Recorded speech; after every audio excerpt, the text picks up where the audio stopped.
Irmãos, abramos a palavra de Deus no livro do profeta Amós, capítulo 8. Só faltam 2. Amós, capítulo 8, nós vamos do verso 1 até o verso 14, cobrindo todo o capítulo nessa noite.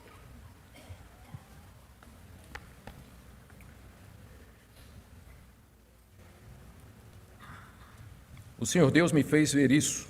Eis aqui um cesto de frutos de verão. E perguntou: o que vês, Amós? E eu respondi: um cesto de frutos de verão.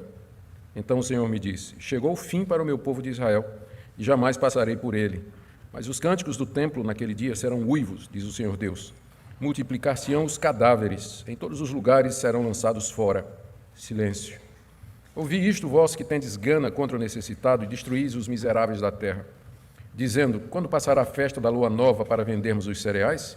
E o sábado para abrirmos os celeiros de trigo, diminuindo o efa e aumentando o ciclo, e procedendo dolosamente com balanças enganadoras, para comprarmos os pobres por dinheiro e os necessitados por um par de sandálias e vendermos o refúgio do trigo? Jurou o Senhor pela glória de Jacó: eu não me esquecerei de todas as suas obras para sempre. Por causa disso não estremecerá a terra, e não se enlutará todo aquele que habita nela. Certamente levantar-se-á toda como Nilo, será agitada e abaixará como o rio do Egito. Sucederá que naquele dia, diz o Senhor Deus, farei que o sol se ponha ao meio-dia e entenebrecerei a terra em dia claro. Converterei as vossas festas em luto e todos os vossos cânticos em lamentações. Porei pano de saco sobre todos os lombos e calva sobre toda a cabeça. E farei que isso seja como luto por filho único, cujo fim será como dia de amarguras. Eis que vem dias, diz o Senhor Deus, em que enviarei fome sobre a terra, não de pão nem de sede de água, mas de ouvir as palavras do Senhor. Andarão de mar a mar e do norte até o oriente, correrão por toda parte procurando a palavra do Senhor e não encontrarão. Naquele dia as virgens formosas e os jovens desmaiarão de sede, e os que agora juram pelo ídolo de Samaria e dizem: como é certo viver o teu Deus, Odã, e como é certo viver o culto de Beceba, esses mesmos cairão e não se levantarão jamais. Vamos orar. Senhor, nós pedimos que Teu Espírito Santo ilumine o nosso entendimento e que o Senhor abra o nosso coração para entendermos o que o profeta Amós nos diz aqui da Tua parte. Nós queremos, Senhor, não somente entender o texto, mas saber qual o significado dele para nós hoje. Nós oramos pelas pessoas que aqui se encontram nessa noite, sabemos que só o Senhor pode transformar esse momento num momento de salvação, de santificação, redenção e libertação pelo poder do Teu Espírito Santo. Por isso nós suplicamos a Tua graça, com perdão dos nossos pecados, em nome de Jesus. Amém. Queridos, nós estamos diante da quarta visão que o profeta Amós recebeu da parte de Deus concernente à nação de Israel. Como os irmãos lembram, o livro é dividido em 2 partes. Até o capítulo 6, Amós pronuncia uma série de sentenças contra a nação de Israel por conta dos seus pecados, por conta da dureza do seu coração, porque consistentemente recusavam ouvir a palavra de Deus, apesar de irem aos templos, irem a Beceba, Gilgal, Betel, adorar a Deus, seguir o calendário religioso dos judeus, enfim, oferecer sacrifícios, demonstrar toda aquela religiosidade que nós já vimos até o capítulo 6. Deus manda o profeta Amós exatamente denunciar a hipocrisia da nação de Israel e anunciar o juízo caso a nação não se arrependa. Do capítulo 7 até o 9, que é a segunda grande parte do livro, nós temos o registro de 5 visões que Deus deu ao profeta Amós, referente ao que haveria de acontecer com a nação de Israel. A primeira visão é uma visão de praga de gafanhotos. Amós vê os gafanhotos chegando e comendo tudo que havia sobre a face da terra. E para uma nação agrícola, que dependia da agricultura, como era Israel, aquilo era o fim. Amós fica tão compadecido que ele pede a Deus que aquilo não aconteça. E Deus escuta a oração de Amós e diz: não vai acontecer. E Deus dá outra visão. Dessa feita, é um grande fogo, um grande incêndio, como uma seca escaldante e abrasadora que seca inclusive as fontes subterrâneas. Um juízo pior do que o primeiro. E mais uma vez o coração do profeta, que parece durão, até o capítulo 6, anunciando o juízo, o profeta se quebranta diante de Deus e diz: Deus, Jacó é pequeno, teu povo é pequeno, como é que ele vai suportar isso aí? Para! E Deus resolve atender pela segunda vez o profeta e diz: não vou mandar. Aí Deus dá uma terceira visão. Nessa terceira visão, Deus está em cima de um muro, ele tem um prumo, e ele está vendo que o muro está barrigado, A gente sabe o que é um muro barrigado. Com o tempo ele vai, como a gente também, Com o tempo a barriga vai. E Deus lá, medindo, e dizendo, esse muro está imprestável, eu vou destruí-lo completamente. E aí Amós nem intercede mais, porque no final da visão Deus diz assim, eu não mais perdoarei o pecado de Israel, não mais passarei por ele, no sentido de passar por cima dos pecados, sem levá-los em consideração. E então Deus avisa através de Amós que ele vai acabar com a dinastia do rei Jeroboão. Jeroboão II era o rei nesse período, era um rei muito bom, estrategicamente falando, militarmente era um sucesso, economicamente tinha colocado a nação de Israel numa posição muito boa, mas era um idólatra, ia para o santuário de Betel adorar o bezerro de ouro que Jeroboão I, seu ancestral, havia colocado lá, era um homem ímpio, que não andava nos caminhos de Deus, e Deus então anuncia o fim da dinastia dele, e diz que os santuários todos que haviam na nação de Israel, no Reino do Norte, seriam destruídos, porque cheios de ídolos, porque feitos contra a vontade de Deus, porque abrigavam um culto que não era segundo a vontade de Deus. Deus anuncia, através de Amós, esse fim. E essa visão provoca o responsável pela religião do Reino do Norte, que é um sacerdote chamado Amazias. E aí, no capítulo 7, de 10 a 17, nós vimos, a última vez que nós falamos, pregamos, o confronto de Amazias com Amós. Amazias está extremamente incomodado. Amós está dizendo que o santuário de Betel, que era onde Amazias era o sacerdote, era o pastor lá da igreja de Betel, que era a igreja do rei, que era onde o rei ia adorar lá, tinha inclusive uma casa especial para o rei lá em Betel, onde o rei ficava, com toda a sua corte, quando ele ia lá. Ele estava incomodado porque Amós estava dizendo que aquilo ia ser destruído, e mais ainda porque Amós estava dizendo que a linhagem do rei, a dinastia, seria terminada. E então, a primeira coisa que Amazias faz é ir para o rei dizendo, olha, o profeta Amós está conspirando contra ti, porque do jeito que ele está falando, ele vai insuflar o povo. Ele está anunciando que o Senhor vai morrer. Mentira, Amós não tinha dito que Jeroboão ia morrer, tinha dito que a descendência de Jeroboão não haveria de permanecer. Mas Amazias foi acusar falsamente Amós diante do rei, querendo que o rei tomasse alguma providência. Aparentemente, o rei Jeroboão disse assim, vê quantos seguidores ele tem aí no Face. Não tem muitos, não. Então, não vai ter repercussão nenhuma, deixa ele falar o que ele quiser. O rei não se importou com a denúncia de Amazias, e Amós continuou pregando. Então, Amazias tentou uma segunda coisa. Quando os nossos inimigos não conseguem nos matar, a próxima coisa que eles vão tentar fazer é nos intimidar. E é exatamente o que Amazias faz. Chega para Amós e diz, profeta, vai para a tua terra, porque Amós era de Judá, do Reino do Sul. Volta para a tua terra, lá tu vai comer o teu pão, ali profetiza, mas aqui é a casa do rei, é o templo do reino, é o santuário do reino, tu não profetizarás mais aqui. E o Amós, que era cuidador de ovelhas e era um pequeno agricultor lá da cidade de Tecoa, do Reino do Sul, ele diz, Amazias, eu não sou profeta nem filho de profeta, ou seja, eu não sou nem pastor nem seminarista, eu não sou profissional. Não sou. Eu era vaqueiro, eu cuidava de gado lá em Tecoa, minha terra, e tinha uma plantação de figos. E Deus um dia me apareceu, me tirou da minha profissão, da minha terra, e disse, vai para o Reino do Norte, vai até Israel e profetiza contra ele. Ou seja, eu não estou aqui por dinheiro, Amazias, porque nas palavras de Amazias estava implícito que Amós estava fazendo o que estava fazendo por motivos financeiros, porque ele diz assim, vai ganhar o teu pão profetizando na tua terra. Amós disse, eu não estou atrás disso, eu tinha a minha vida. Deus é que me mandou para cá para profetizar. E já que você está falando disso, eu vou dizer o que vai acontecer com você. A sua mulher vai se prostituir na cidade, seus filhos vão morrer à espada, esse lugar bonito aqui vai ser destruído, aquela casa que você tem, aquela propriedade que você tanto estima, ela vai ser entregue nas mãos dos inimigos de Israel, e sim, a descendência do rei haverá de morrer. E a gente sabe que a palavra de Amós se cumpriu. 60 e poucos anos depois dessa profecia, o rei Sargão II, à frente dos exércitos assírios, ele invade o Reino do Norte, toma Samaria, todas as cidades importantes onde tinham os altos, os santuários, e faz uma destruição completa, deixando as mulheres que ficaram sem marido, sem sustento, tinham que se prostituir para viver, os filhos, o profeta Amazias, a essa altura deviam ser netos, realmente não ficou mais ninguém. E, de fato, o rei Jeroboão, a sua dinastia, foi encerrada ali. O rei, inclusive, foi um dos primeiros a ser levado em cativeiro. Já não era Jeroboão, mas um descendente dele. O que nós vemos aqui, então, é Deus retomando as visões. 3 visões, a terceira interrompida por Amazias, e aqui a quarta visão. Essa quarta visão é a visão de um cesto de frutos de verão. E o que nós temos no capítulo 8 é a descrição dessa visão, a interpretação da visão que Deus dá, que é: chegou o fim para a nação de Israel, não terei mais perdão, chegou o momento do juízo, é a primeira parte. Na segunda parte, Deus volta a dizer por que é que ele vai destruir a nação de Israel, seu próprio povo, o povo escolhido, o povo da aliança, por que é que Deus vai fazer isso?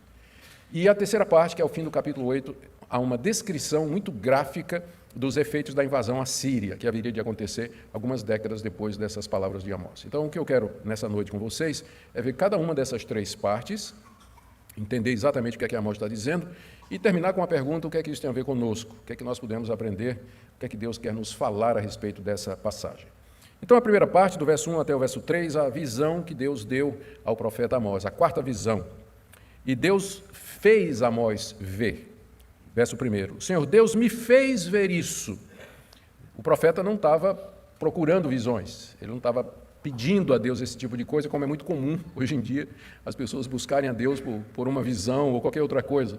Aqui, ao contrário, é Deus que vem ao seu instrumento e faz um instrumento ver alguma coisa.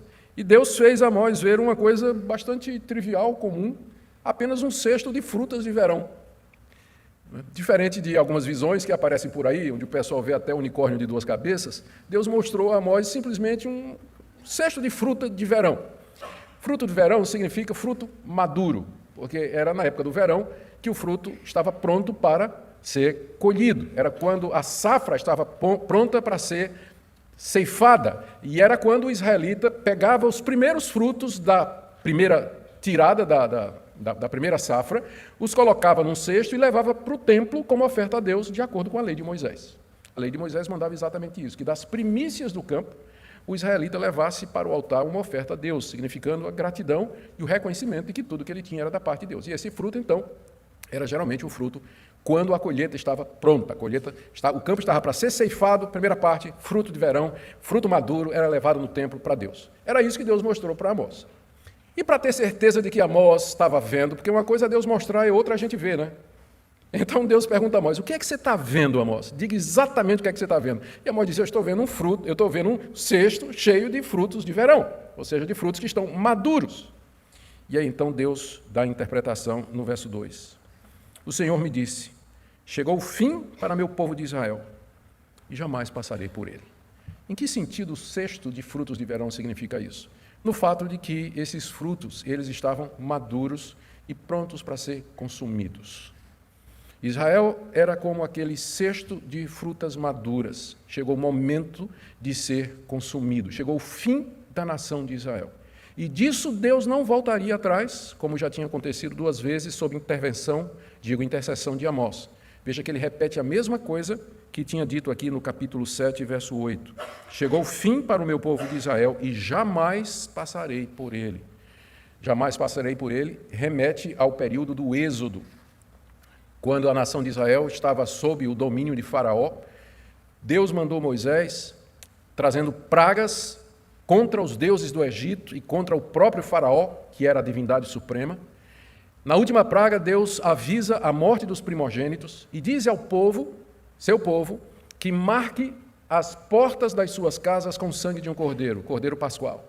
E diz lá o texto que quando o anjo destruidor passar pela porta, e ele vir o sangue, ele passará pela porta e não entraria para executar o juízo. Então, daí o nome Páscoa, exatamente do verbo que significa passar. Deus passa e ele não entra para executar o juízo. Então, quando Deus diz aqui a Amós: eu jamais passarei outra vez por Israel, quer dizer, não vai haver uma segunda Páscoa, um segundo êxodo. Dessa vez eu vou entrar e eu vou fazer o juízo. Dessa vez não haverá perdão. As frutas estão maduras, estão no ponto. E isso significa que Israel chegou ao fim e que eu não vou me arrepender disso. Não vou me arrepender disso. Essa é a interpretação que Deus deu a Amós. E no verso 3, ele já antecipa 2 coisas que vão acontecer quando chegar aquele dia em que Israel vai ser ceifado, vai ser devorado como frutos maduros. Primeiro, mas, verso 3, os cânticos do templo naquele dia serão uivos, diz o Senhor. Uma referência ao fato de que a nação de Israel, em que pese toda a sua imoralidade, toda a sua idolatria, toda a insensibilidade social, toda a opressão dos pobres, toda a corrupção dos seus juízes, toda a ganância das suas mulheres, chamadas de vacas de Bazã, aqui no livro de Amós, apesar de todos esses pecados, o povo continuava enchendo os templos e cantando a Deus, louvando a Deus. Deus diz: naquele dia esses cânticos vão se transformar em uivos, não é nem grito, é uivo. Uivo é o grito de um animal ferido, né? Animal ferido. E não é nem grito, é algo mais profundo e mais doloroso do que o grito. A pessoa vai uivar como um animal que foi preso numa armadilha ou foi ferido por alguma arma, significando o horror do que haveria de acontecer com a nação. Deus iria acabar com aquele culto. Deus não estava interessado naquela música, naquele cântico, porque era tudo proveniente de um povo cujo coração não pertencia a Deus. Deus vai transformar os cânticos do templo, aqui provavelmente o templo é o templo de Betel, lembra que a última parte era exatamente o confronto com Amazias, que era o sacerdote do templo de Betel. Os cânticos que eram elevados ali, eles vão virar uivos, diz o Senhor Deus. E haveria tantos mortos, veja o final do verso 3, que eles seriam lançados fora, o que era uma desonra naquela época. Os mortos, especialmente em Israel, eles tinham que ser enterrados. E quando se queria desonrar alguém, quando morria, ele era deixado ao relento, aos elementos, sol, chuva, e às bestas feras da terra, e os animais. Seu cadáver era comido no campo pelas feras. Então, morrer dessa forma era algo desonroso. Mas iam ser tantos mortos como resultado da invasão assíria que não daria tempo nem para enterrar. Os que sobrassem não teriam tempo nem para enterrar os parentes. Eles seriam jogados fora simplesmente para serem devorados pelos animais do campo ou apodrecerem debaixo da chuva, do sol, até que apenas os ossos ficassem. Essa é a descrição que Deus dá aqui, da interpretação, seguindo a interpretação da visão do cesto de frutas maduras. E termina o verso 3 com a expressão silêncio. Não há o que dizer. Deus falou, é isso que ele vai fazer. Os israelitas não têm de que se queixar, eles já tiveram todas as oportunidades, ninguém tem uma palavra de defesa ou apologia para apresentar diante de si. Deus já deu todas as oportunidades e privilégios, mandou profetas, mandou Amós, mas esse é um povo duro, então silêncio, porque eu não vou ouvir vocês, como vai dizer mais adiante. Agora é hora do juízo, e diante do juízo de Deus não nos resta outra coisa, a não ser baixar a cabeça envergonhados e nos calar diante de Deus. Como diz o apóstolo Paulo, Romanos capítulo 1, tais homens são, por isso, indesculpáveis. Não há o que dizer a essa altura. Essa é a primeira parte.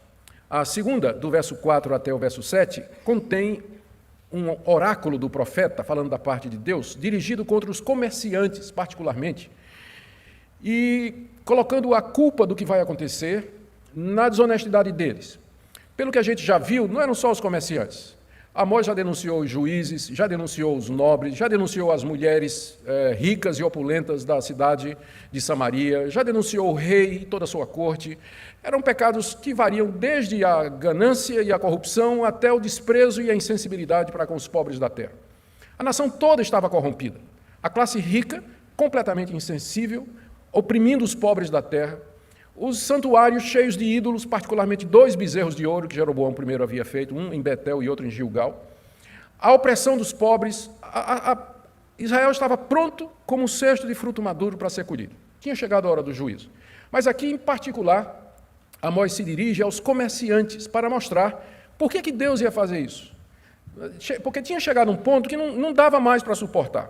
No verso 4, isso aqui vai do 4 a 7, Amós, então, Deus se dirige aos comerciantes dizendo assim: ouvi isto, vós que tendes gana contra o necessitado e destruís os miseráveis da terra.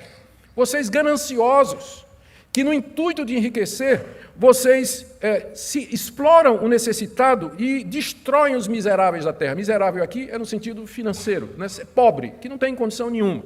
Que às vezes a palavra miserável, miserável, não é que a gente às vezes diz, né? É num sentido pejorativo, mas aqui quer dizer simplesmente a pessoa completamente destituída, né? Vivia na miséria, não tinha absolutamente nada. Pois bem, a ganância desse pessoal era tão grande que eles exploravam e destruíam a vida e os recursos até daqueles que já viviam na miséria dentro da nação de Israel. Não é de estranhar que Deus chegou a um ponto que disse: agora basta, só resta mesmo a destruição e o castigo contra vocês.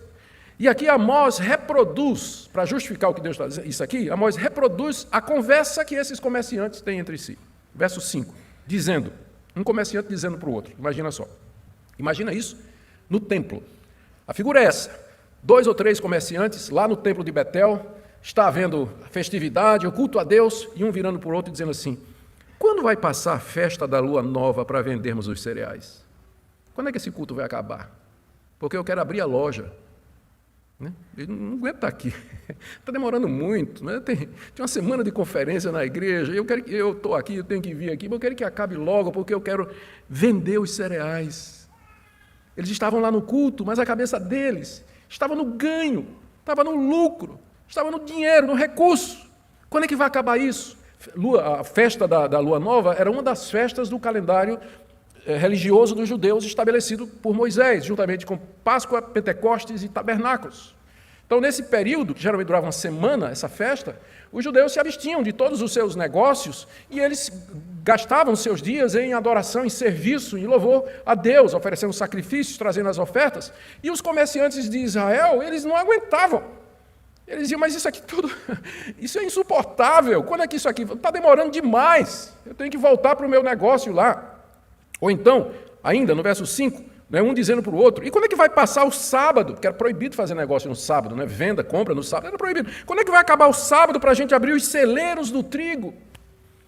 Esses eram os comerciantes de Israel. Ganância tão grande e, ao mesmo tempo, tão religiosos. Eles estavam lá na igreja, participando dos cultos, mas a cabeça deles, a intenção deles e o coração deles estava nos negócios, como muitos de nós, na verdade. Quantos casamentos não foram planejados durante um culto de domingo à noite? Quantos negócios não foram fechados durante um culto de domingo? Quantas transações não foram imaginadas e quantos projetos de vida não foram resolvidos durante o culto, durante um sermão? Deus vê e Deus diz, basta, agora chegou, agora não dá mais. Quando chega nesse ponto, Deus diz, aí a hipocrisia dá grande, né? Aqui não dá para prosseguir mais. E não é só isso, né? Se fosse apenas isso, né, que esses comerciantes estavam com o coração no seu negócio, que a gente pode até entender isso, mas o ponto aqui, no final do verso 5, é que eles traçavam planos de como aumentar o lucro procedendo desonestamente. Final do verso 5. Quando vai passar o sábado para abrirmos os celeiros de trigo, diminuindo o efa era o litro. Você lembra da época que a gente ia na bodega, na mercearia, a gente comprava comprava milho, comprava grão e vinha num litro, né? Então, o que ele ia fazer? É o efa. O efa é o litro que era usado em Israel. Então, olha o plano do cara, enquanto o pastor estava pregando. Eu vou diminuir o efa. Como é que eu faço para ganhar mais dinheiro? Eu vou diminuir o litro. Vou mandar fazer um litro que não é bem um litro, mas assim, 850 mg. Não é para vender menos pelo mesmo preço de um. E não só, aumentar o ciclo. O ciclo era uma medida de peso que faria com que, na hora de pesar lá, né, daria a impressão de que o que estava sendo vendido pesava 1 quilo, mas, na verdade, na realidade, pesava 500 gramas. Então, diminuir o litro, diminuir o efa, aumentar o ciclo e mais. Eu vou proceder dolosamente com balanças enganadoras. Eu vou adulterar a balança para poder vender mais, para poder vender menos, né, quer dizer, ter menos produtos saindo e mais dinheiro entrando. Coisa que a lei de Moisés era muito clara, inclusive essa própria terminologia de efa, ciclo e balança aparece várias vezes nos livros de Moisés, onde Deus estritamente diz que ele aborrece a balança enganosa, que era proibido em Israel adulterar a balança com o objetivo de ganhar dinheiro enganando o povo. Isso era muito claro na lei de Moisés, porque tinha como objetivo proteger o pobre, porque só quem perde nisso aqui é o pobre. Mas esse comerciante ganancioso, durante o culto, estava planejando. Primeiro, ele queria que acabasse logo, porque ele não via propósito nenhum estar ali adorando a Deus. E segundo, estava planejando como é que ele ia ganhar mais dinheiro ainda, se valendo dos pobres da terra. Não é à toa que Deus está dizendo, basta. Vocês são como um cesto de frutos de verão. Chegou a hora de vocês serem consumidos. E não terminou, né? O comerciante, a imaginação dele é muito longa. Verso 6, né? Ganha mais dinheiro para comprarmos os pobres por dinheiro e os necessitados por um par de sandálias e vendermos o refúgio do trigo. Naquele tempo em Israel, se você ficasse devendo alguma coisa, você tinha a opção, se não podia pagar, de se vender como escravo. E os comerciantes queriam exatamente que o pobre ficasse endividado para que pudesse comprar o pobre como escravo até pelo preço de um par de sandália havaiana. Olha quanto valia a vida humana para esse pessoal, não é? Para comprarmos escravos até pelo preço de um par de sandálias. E a última fase aqui, final do verso 6, e vendermos o refúgio do trigo. Sabe o que era o refúgio do trigo? Depois de um dia de comércio, né? Vende 1 litro de trigo e tal, tira do saco, põe no efa, entrega e tal, cai trigo no chão. E o comerciante, para não perder nada, ele vinha com a vassoura, né, pegar o que caiu, e ele juntava com o resto de palha, sujeira, fuligem, forragem, e isso chamava-se o refúgio, que ia ser vendido no dia seguinte como se fosse trigo. Tem comerciante que faz isso, claro, adultera o produto para poder ganhar mais. Então, esses eram os comerciantes que estavam na nação de Israel, e não é de estranhar que Deus tinha dito, agora basta. Isso é o meu povo, esse é o povo com quem eu tenho uma aliança, esse é o povo que entope os santuários durante as festas para me louvar e para me adorar. É assim que eles estão procedendo, o que mostra que existe uma relação entre nossa vida e o culto que nós prestamos a Deus. O culto não é só uma questão do princípio regulador, cultuar a Deus segundo Ele nos determina na Bíblia. Mas é cultuar a Deus com um coração que está de acordo com a palavra de Deus. O culto é a expressão de vidas consagradas a Deus, de vidas que buscam a Deus e que se entregam a Deus de todo o coração. Há uma relação entre o culto e o meu negócio. Há uma relação entre o culto e o meu casamento. Há uma relação entre o culto e minha vida no dia a dia. Nós não podemos separar essas coisas. Deus não separa essas coisas. Por isso que ele diz, os cânticos do templo vão virar uivos. Por quê? Porque vocês não estão me cultuando, vocês estão brincando comigo. Vocês estão no culto, mas estão pensando em outras coisas. Vocês estão cantando, mas vocês estão pensando em outras coisas. Durante a oração, a cabeça de vocês está 1000 por hora resolvendo os problemas aí, pensando na namorada, pensando naquilo outro. Vocês, de fato, não estão me buscando no culto. Por isso, então, está na hora de dar um basta nisso, como quem come uma fruta madura. E aí, Deus diz no verso 7, eu juro pela glória de Jacó, eu não me esquecerei destas obras para todo sempre. Nós já vimos que Deus... Aqui, né, pelo menos, esse é o terceiro juramento que Deus faz, e sempre ele jura por si mesmo. A glória de Jacó é outra expressão para o próprio Deus. Deus é a glória do seu povo, Jacó. Jacó aqui representa a nação de Israel. Então Deus diz, eu juro pela glória de Jacó, por aquilo em que a nação de Israel se gloria, embora falsamente. Então, se eles se gloriam em mim, então eu juro pelo meu nome que eu não vou esquecer isso que eles estão fazendo, no sentido de que eu não vou perdoar, porque esse povo se gloria em mim, se chama pelo meu nome, nós somos o povo do Deus de Jacó, mas esse povo comete esse tipo de iniquidade. Então, eu juro, pela glória de Jacó, de que eu não vou perdoar esse povo. E aí vem a descrição do verso 8 até o verso 14 dos efeitos da invasão assíria, daquilo que haveria de acontecer. A linguagem é extremamente, a gente chama de linguagem apocalíptica, né? Era a linguagem que os profetas usavam para descrever o juízo de Deus. E que mais tarde vai ser a mesma linguagem que Jesus vai usar para descrever o dia do juízo final. Indicação de Deus vindo com justiça, com poder, primeiro, em algum tempo da história, para executar o seu juízo sobre algum povo, sobre algum indivíduo. E, por último, aquele grande dia do juízo em que Deus vai fazer isso em toda a terra. Será a última intervenção dele, por isso que é chamado o dia do juízo final. Aqui, Amós descreve a invasão assíria e o castigo da nação de Israel de 3 ou 4 maneiras bem gráficas que eu quero ver com vocês aqui. Primeiro, vai ser como se fosse um terremoto. O que vai acontecer é como se fosse um terremoto. Verso 8. Por causa disso, não estremecerá a terra, e não se enlutará todo aquele que habita nela. Certamente levantar-se-á toda como o Nilo, será agitada e abaixada como o rio do Egito. Os israelitas, eles tinham conhecimento de que o rio do Egito, que era o rio Nilo, era um rio muito sujeito a inundações. Às vezes o rio estava com um nível baixo e de repente vinha aquelas chuvas e o rio enchia rapidamente e aí a água levantava provocando inundações e prejuízo a todas as cidades ribeirinhas. Então o rio Nilo era conhecido por isso, pelos altos e baixos, né? Então parecia os efeitos de um terremoto. Então a terra vai estremecer, diz o profeta, como as águas do Nilo sobem e abaixam, o que vai trazer luto, porque as inundações do Nilo matavam, prejudicavam, traziam todo esse tipo de prejuízo pelo qual as pessoas choravam e lamentavam. Deus diz, o que eu vou fazer em Israel é semelhante a um tremor de terra, muito parecido com o que acontece com as inundações lá no rio Nilo, que os egípcios, que os judeus conheciam bem, depois de terem morado 400 e poucos anos lá. Segundo efeito, Amós compara o que vai acontecer a um eclipse, verso 9. Sucederá que naquele dia, diz o Senhor Deus, eu farei que o sol se ponha ao meio-dia e entenebrecerei a terra em dia claro. Essa linguagem aqui não é para ser tomada no sentido literal aqui, porque quando os assírios invadiram Israel não aconteceu um eclipse, mas aqui é figurado do terror, do medo e do horror que as pessoas teriam quando de repente, em plena luz, tudo se escurecesse. Já pensou isso? Você está em Recife, nesse solzão, meio-dia, e de repente tudo fica escuro. Tudo fica escuro, as pessoas ficam, mas o que está acontecendo? Então, essa figura de um eclipse ao meio-dia traz a ideia de horror, de confusão, de medo, de temor dos poderes superiores, de forças maiores do que nós não somos absolutamente nada. Deus está dizendo aqui que quando houver a invasão à Síria, vai ser como se tivesse um eclipse ao meio-dia, o terror que vai entrar no coração do seu povo Israel. No verso 10, ele compara o que vai acontecer ao enterro de um filho único. Converterei as vossas festas em luto, e todos os vossos cânticos em lamentações. Porei pano de saco sobre todos os lombos e calva sobre toda a cabeça. E farei que isso seja como luto por filho único, luto cujo fim será como dia de amargura. Deus aqui promete transformar as festas religiosas de Israel num grande velório.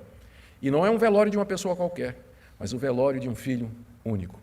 Em Israel, quando morria o filho único, representava o fim daquela linhagem. Representava o fim de toda esperança. A vida terminava ali. Morreu o filho único. Então, não tinha mais a linhagem, o nome da família morreu com ele. Então, se já era motivo de luto, pelo fato dele ser único, seria um luto maior ainda, porque não era só a morte de um jovem, mas era a morte de toda uma linhagem, era o fim de toda uma descendência. E essa figura que Deus está usando aqui, o que vai acontecer naquele dia em que eu trarei o juízo sobre vocês, é como um velório de um filho único, onde os cânticos que vocês estão entoando agora, eles virarão lamentações.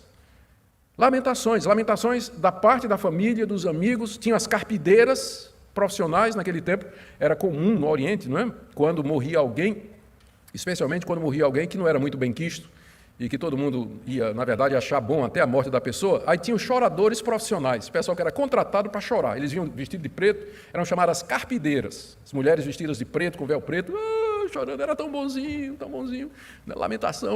lamentação. Tem algumas pessoas que a gente tem que convocar umas carpideiras mesmo, quando eles morrerem, para lamentação, não vai ter choro nenhum no funeral deles.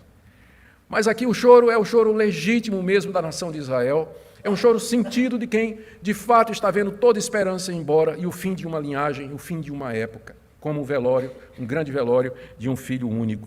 O judeu, quando ficava de luto, ele colocava pano de saco sobre os lombos e rapava a cabeça, calva sobre toda a cabeça.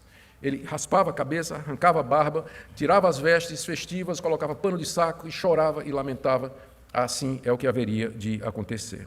A quarta descrição que o profeta dá do que ia acontecer está no verso 11 até 13. E é a figura de uma grande fome. Só que é fome de algo mais precioso e importante do que pão e de água. Fome e sede de pão e água, mas da palavra de Deus. Verso 11, eis que vem dias, aqueles dias do juízo, diz o Senhor Deus, em que enviarei fome sobre a terra, não de pão nem de água, mas de ouvir as palavras do Senhor.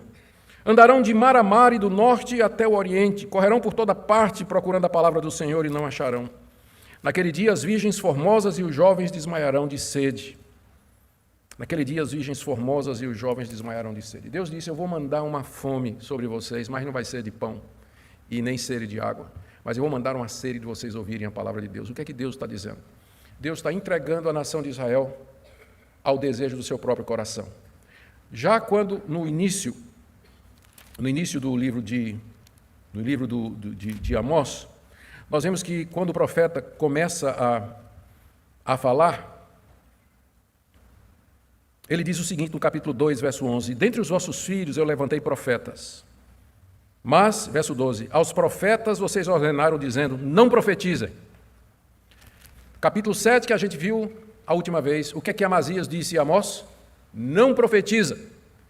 Deus disse, então é isso? Vocês querem calar os meus profetas, através dos quais eu trago a minha palavra? Então tudo bem, não vou mandar mais profeta. Deus tirou os profetas, os sacerdotes foram mortos, que também traziam a palavra de Deus, os juízes e os sábios foram como prisioneiros. O israelita que sobrou, naquele tempo não tinha Bíblia como tem hoje. A palavra de Deus era transmitida oralmente através dessas pessoas, o profeta, o sacerdote, o juiz e o sábio. Mas uma vez que Deus iria levá-los todos em cativeiro e tirar os profetas, ia haver uma fome na nação de Israel da palavra de Deus. Qual é a palavra de Deus para nós? O que é que Deus nos está dizendo? Onde estão aquelas pessoas através das quais Deus fala e nos orienta? A resposta é, Deus retirou todas elas, porque afinal não era isso que vocês queriam? não profetiza, cala a boca, não quero ouvir a palavra de Deus, durante anos. Então, finalmente, eu vou dar a vocês isso aí, vocês vão ter fome e sede de algo muito mais necessário do que pão e água, que é da palavra de Deus. E vocês vão andar, verso 12, de mar a mar, e do norte até o oriente, do Mar Morto ao sul e do Mar Morto ao sul e do Mediterrâneo a oeste. É a maneira de Amós dizer, né? Norte ao sul, leste ao oeste. Em todo lugar, vocês vão andar procurando a palavra de Deus e vocês não encontrarão. Talvez de todos os castigos, esse é o pior. Porque pior do que Deus anunciar o juízo é Ele não dizer nada. Não tem nada que aflija mais o cristão do que o silêncio de Deus, não é verdade? Porque a gente preferia até que Deus dissesse assim: você errou e eu vou castigar você por isso. Aí você diz: sim, Senhor, que eu caia nas tuas mãos e encontre misericórdia. Mas aí quando Deus simplesmente fica calado. É muito pior o silêncio de Deus do que a palavra de condenação dele. E quando Deus então entrega o seu povo ao seu próprio desejo e fica silencioso, é o cesto de fruta maduro. Chegou o fim. Realmente não vou responder mais às orações, não vou atender o clamor, por isso ele diz: silêncio, silêncio, não tem mais o que dizer, chegou no fim. E até a última descrição, né? Está aí, no verso 14, Amós está descrevendo o que vai acontecer na invasão. No verso 13 ele diz: naquele dia as virgens formosas e os jovens desmaiarão de sede, os que agora juram pelo ídolo de Samaria e dizem: como é certo viver o teu Deus, ó Dan, e como é certo viver o culto de Beceba, esses mesmos cairão e não se levantarão jamais. Esses jovens de Israel, mencionados aí no verso 13, as virgens formosas e os jovens desmaiarão de sede, estes que, e aí, 3 coisas, juravam pelo ídolo de Samaria, havia um falso deus no templo de Samaria, que era a capital do Reino do Norte, e diziam: como é certo viver o teu Deus, ó Dan. Dan é a tribo onde estava Gilgal, onde tinha um dos bezerros de ouro, feito por Jeroboão. E como é certo viver o culto de Beceba, é onde tinha um segundo bezerro de ouro. Esses jovens, aparentemente inofensivos, está dizendo virgens formosas e as moças, eram exatamente os jovens que iam para todos esses templos para cultuar o bezerro de ouro, cultuar os ídolos e virar as costas para Deus. Deus diz: esses que agora juram por esses deuses, esses jovens cairão e não se levantarão mais. Figura do juízo eterno.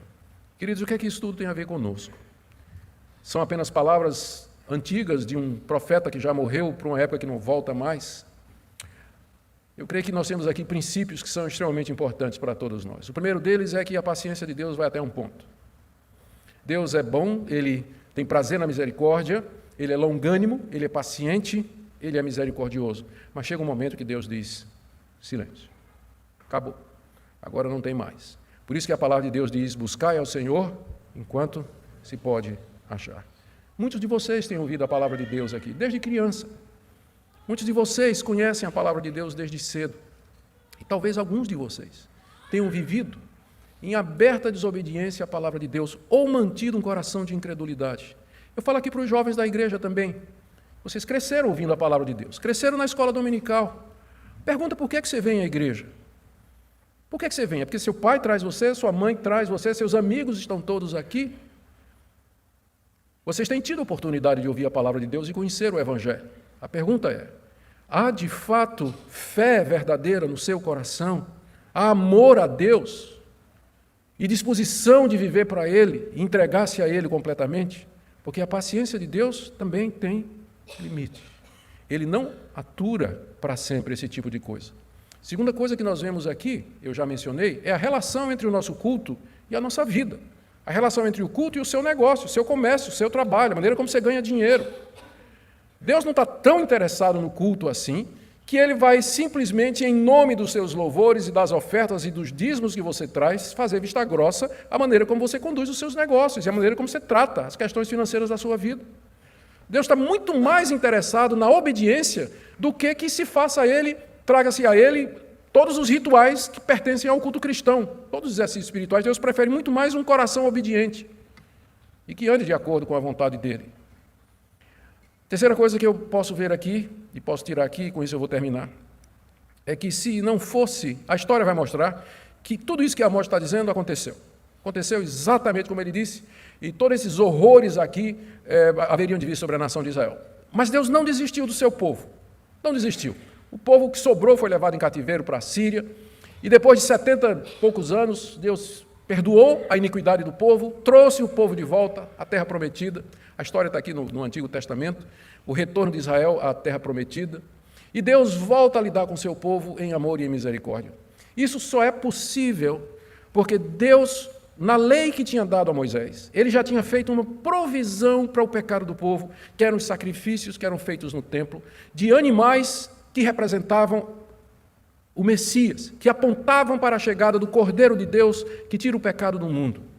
Somente porque Jesus Cristo levou na cruz do Calvário a culpa e o pecado do povo de Deus, ele levou sobre si a ira de Deus, essa ira que está descrita aqui, Cristo bebeu como num cálice até a última gota em nosso lugar. É por isso que hoje você pode ser perdoado, por isso que hoje Deus pode aceitar você, pode perdoar você e lhe receber como filho, pode mudar a sua vida, pode transformar os seus caminhos, lhe dar uma outra oportunidade, fazer a sua vida diferente, por conta do Cordeiro de Deus que na cruz do Calvário levou o nosso pecado. E nessa noite eu convido você a pensar sobre isso. Esse texto fala da ira de Deus. Haverá aquele dia em que ela será derramada sem remissão e sem fim. Quando Jesus se refere a isso, no seu sermão escatológico, inclusive ele usa as mesmas figuras. O sol que se escurece, a terra que treme, as estrelas que caem do firmamento. Ele usa exatamente as mesmas figuras para se referir ao dia do juízo, mas você não precisa no dia do juízo estar debaixo da ira de Deus, pois o Cordeiro de Deus tira o pecado do mundo. E se no seu coração você crer que Deus o ressuscitou dos mortos e com sua boca você confessá-lo como Senhor, você então será perdoado por Deus, recebido por Deus, e o Espírito Santo de Deus lhe dará forças para você viver uma vida santa e prestar a Ele um culto que é segundo o seu coração. Amém?